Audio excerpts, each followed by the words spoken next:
Baik, itu antara inisiatif yang dilakukan oleh pelbagai individu terutamanya daripada pelbagai pihak NGO, individu juga terlibat dalam memastikan bahawa kesedaran itu tiba dan juga sampai kepada seluruh rakyat Malaysia dalam usaha untuk mengurangkan risiko berkenaan dengan kemalangan akibat daripada pemandu mabuk ini. Kita faham kemalangan jalan raya adalah antara penyumbang yang terbesar di negara kita berkenaan dengan kes kematian, tetapi apabila ia membabitkan puncanya daripada pemandu mabuk yang disebabkan oleh mereka ini rasa kurang bertanggungjawab dalam membawa kepada rasa tanggungjawab kepada keselamatan kepada seluruh rakyat Malaysia, kepada keseluruhan pengguna jalan raya, pastinya ini akan menimbulkan lebih banyak kemarahan dan kes demi kes telah dipaparkan, kes demi kes telah pun dilaporkan dan ini pastinya lebih menimbulkan rasa tidak puas hati kepada rakyat Malaysia, terutamanya membabitkan nasib-nasib keluarga yang terlibat daripada masalah masalah seumpama ini. Jadi pastinya antara inisiatif yang dilakukan sebelah tadi adalah satu inisiatif yang boleh juga dipuji,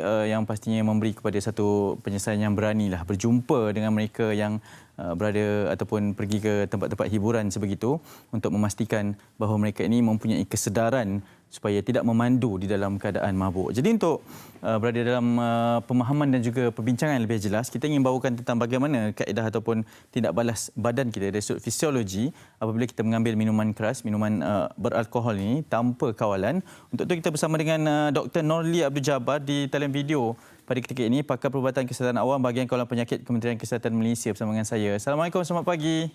Waalaikumsalam warahmatullahi wabarakatuh. Terima kasih Encik Hanif. Ya, Doktor, terima kasih kerana sudi bersama dengan kami. Yang pertamanya di ofis ketika ini.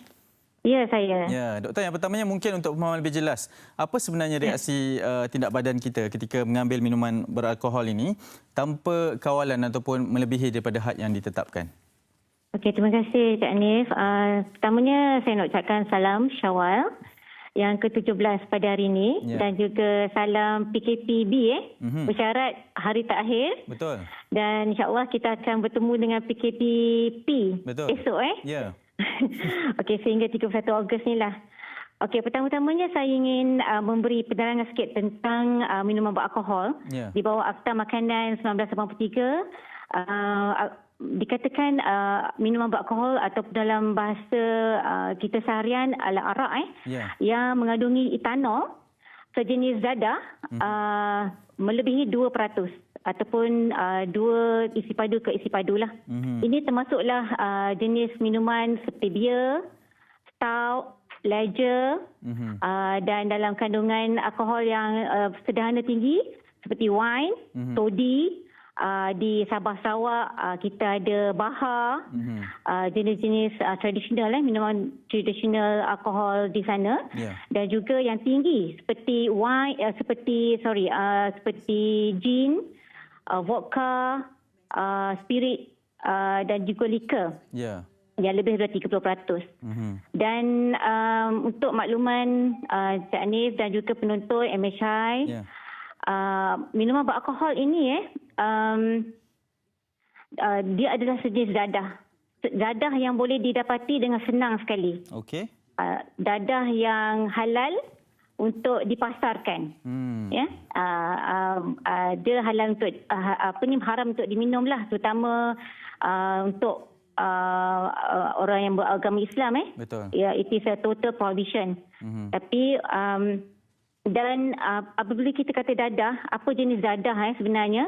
Alkohol ini adalah sejenis dadah penindas ataupun psychodepressant. Bila kita kata ianya adalah satu psychodepressant, dia akan menindas sistem saraf pusat kita. Dan apabila dia menindas, dia akan memperlahankan tindak balas badan kita, fungsi badan kita. Ya? Dan berbeza dengan rokok, bila seseorang itu mengambil ataupun menghisap rokok, asap rokok itu akan pergi ke paru-paru seseorang. Untuk minuman beralkohol ni, dia seperti makanan yang kita ambil ataupun minuman yang kita ambil seharian setiap hari, dia akan melalui sistem pencernaan kita, sistem penghadaman. Dan kebanyakan masa 20% minuman beralkohol ni akan dihadamkan atau dicernakan di dalam perut kita dan sebahagian besarnya di usus kecil lah. Dan apabila seseorang tu mengambil minuman beralkohol ini, enzim dalam badan kita, itu kita kenali sebagai alkohol dehydrogenase, akan menukarkan ataupun metabolismekan etanol ini yang kita panggil sebagai dadah ni kepada bentuk lain yang kita dapati ini lebih bertoksik lah. Ya. Dan apabila dalam keadaan ataupun kandungan alkohol meningkat kepada lebih kurang dalam 0.02%, Okey. seseorang itu akan merasa lebih seronok, rasa lebih senang untuk berinteraksi dengan orang lain. Okey. Sebab tu kalau seseorang tu pada peringkat awalnya dia merasa malu untuk berinteraksi dengan orang ramai. Ya. Tapi apabila mereka ni mengambil sedikit minuman beralkohol, dia akan merasakan dirinya seperti seolah-olah boleh mengawal keadaan. Okey. Dan boleh hilang rasa segan je lah. Itu antara kesan yang terawal Awal. boleh kita dapat lah. Doktor, Ya. mungkin sebab kita punya sedikit masa yang agak terhad, kita ada juga persoalan yang ingin mengetahui berkenaan dengan perbezaan tindak balas di antara lelaki dan wanita apabila mengambil minuman beralkohol ni, doktor. Okey, baik. Dalam kandungan apabila pengambilan alkohol yang rendah, Ya. tak ada perbezaan ketara antara lelaki dan perempuan. Okey. Tetapi dalam pengambilan alkohol yang tinggi, ia memberikan kesan impak kesihatan yang lebih tinggi kepada wanita berbanding dengan lelaki. Okey, jadi kalau perbezaannya kalau tahap pengambilan alkohol tersebutlah. Ya. Okey. Melihat kepada faktor umur, doktor, dari sudut mereka yang golongan generasi muda dan juga yang sedikit berumur? Ya, untuk mereka yang muda, penyerapan alkohol tu lebih cepat berbanding dengan yang berumur. Okey. Jadi kesannya kita dapat lebih cepat berbandingan orang yang berumur lah. Okey. Oh, jadi ada perbezaan yang sedikit lah perbanding kedua. Doktor, mungkin harapan yang terakhirnya melihat kepada kes yang semakin meningkat naik, kerap juga dipaparkan pada ketika ini. Menurut statistiknya juga ini sesuatu yang perlu dibimbangkan. Harapan sebagai seorang pengamal perubatan melihat kepada mereka yang mengambil alkohol ini. Kerana ianya seperti yang dikatakan adalah satu dadah yang dihalalkan di pasaran.